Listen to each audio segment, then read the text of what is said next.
Hey, welcome back everyone to our next video on this Introduction to Minerals series. There's just going to be two videos that we're going to be seeing, and this video is going to be a little bit shorter.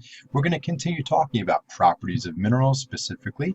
We're going to be getting into cleavage and fracture. We're going to get into distinguishing characteristics and then jump right into chemical composition. A little talk about chemical composition and its significance in our science class and really what you need to know. Okay, so let's get right into it. As a quick review, we talked about luster already. That's if something is metallic or not metallic. We talked about hardness, how we use common materials like a penny and your fingernail to figure out hardness. Now let's get into cleavage and fracture. Okay, so if we're on the reference tables, page 16, we did the luster, we did the hardness. Now it's time for cleavage and fracture. What are they? So specifically, cleavage itself is the tendency to break along preferred planes. Wow, that sounds really, really fancy schmancy. Put it this way, guys. If you can predict how it's going to break, then it's going to be cleavage. So if something looks really boxy, has these clear-cut edges to them, and if you drop it on the ground and it breaks, you can kind of predict how it breaks. That's cleavage, and there are many different types of cleavage out there. You only need to know how to differentiate between cleavage and fracture. So there are a lot of different types of cleavages. A single direction of cleavage, which is like a sheet silicate, like that, like mica that breaks up into flat sheets. There's also two directions. You get blocky, you can have cubic cleavage, etc. And the opposite of cleavage would be fracture. And what that is the absence of cleavage. It's the randomness. So whenever I tell my students, all right, take a look at your sample, does it look completely random? Is there no rhyme or reason to how it's broken? Well, that's probably fracture. There's an absence of cleavage there, obviously. So I know it's hard for you to understand this. You don't have samples right in front of you. So let me do the next best thing and show you some photographs. Okay. So how to differentiate between cleavage and fracture? Well, if we take a look at rose quartz right here, here's an example of just your classic quartz, but a pink version of it called rose quartz. Let's compare this to this guy over here, which is calcite or calcium carbonate. Okay, so this is SiO2, this is calcium carbonate over here. So which one is which? So in my last video, I told you guys to pause it and try to think about it, take a look at both samples. Let's do that right now.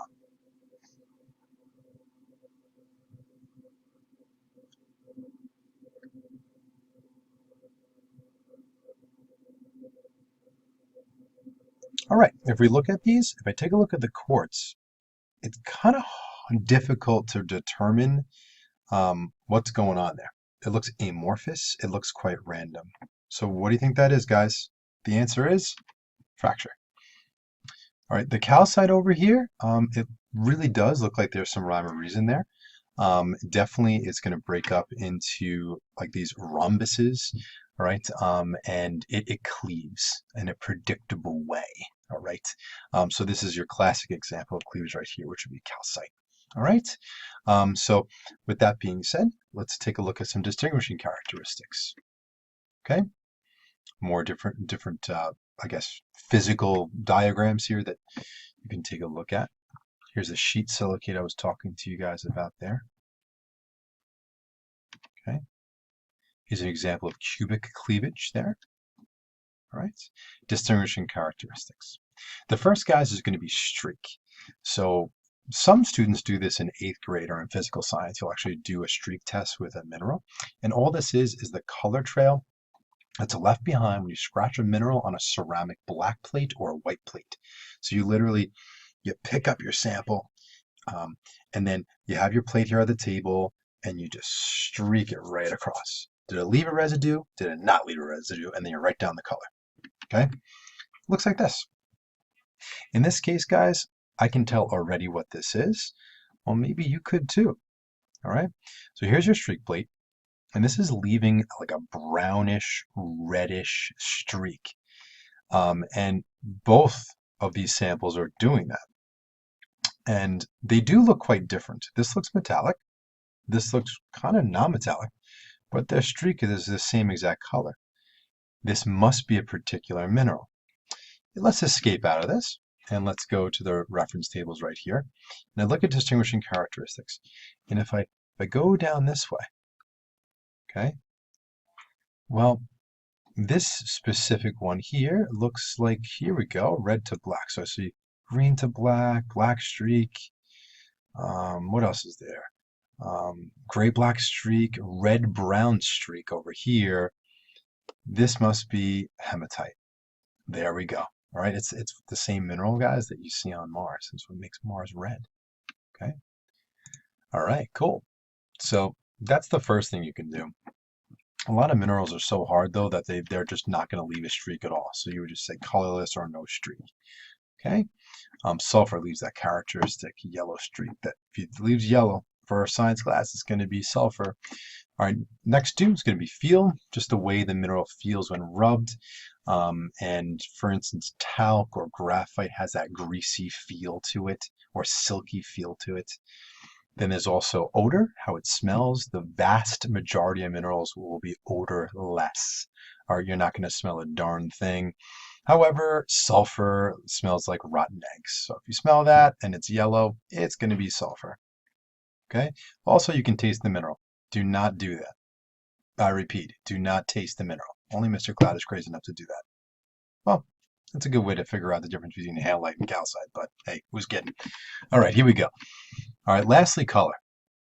Why is color the last possible thing to look at? Okay, and all this is the visual color of a mineral, and color itself is pretty unreliable. So why is color such an unreliable distinguishing characteristic? So I want you to mull that over. I want you to think about it and just pause the video now.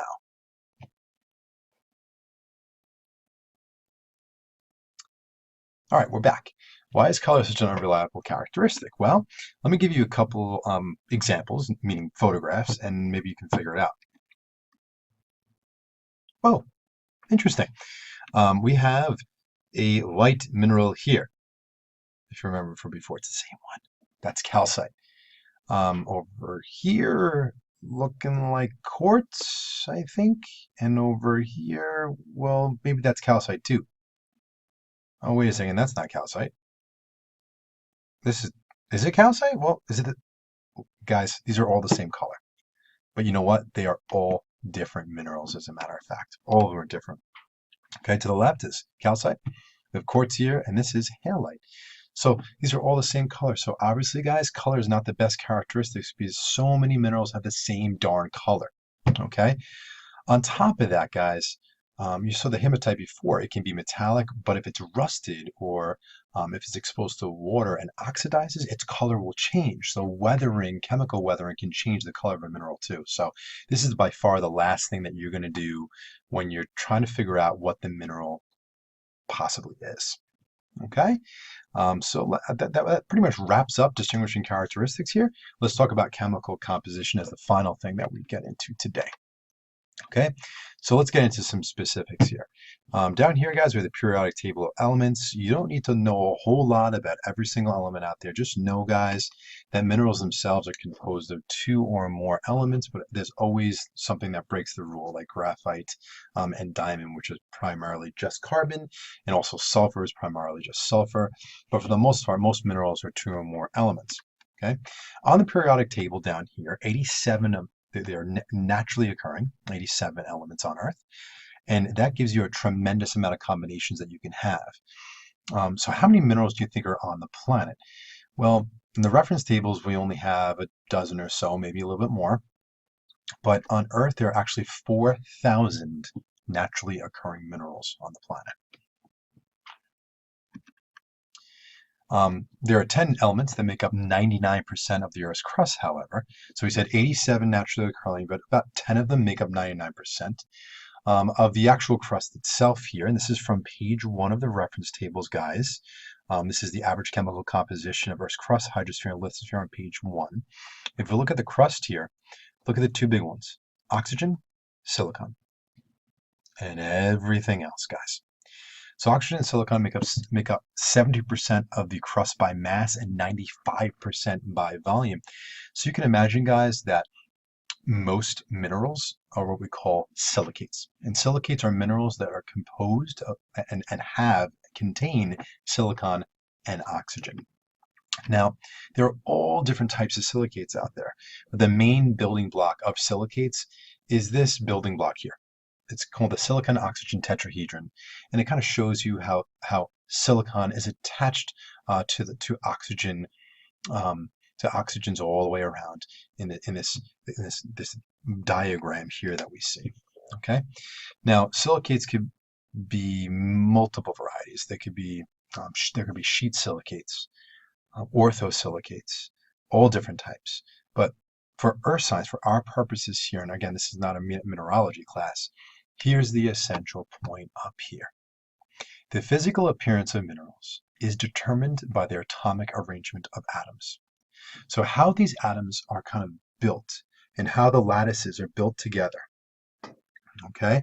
They're built this way or they're built that way. It's going to determine the physical appearance. It's going to their color, how hard they are, what luster they have, their density, right, guys? How they break. It's all determined by how the atomic arrangement of atoms are. Okay? So with that being said, guys, that's the last thing that we're going to talk about today in our video series. I knew this video would be shorter than the first one. Thanks a lot for tuning in, and we got some work for you this week. All right? Take care, guys. Great talking to you again.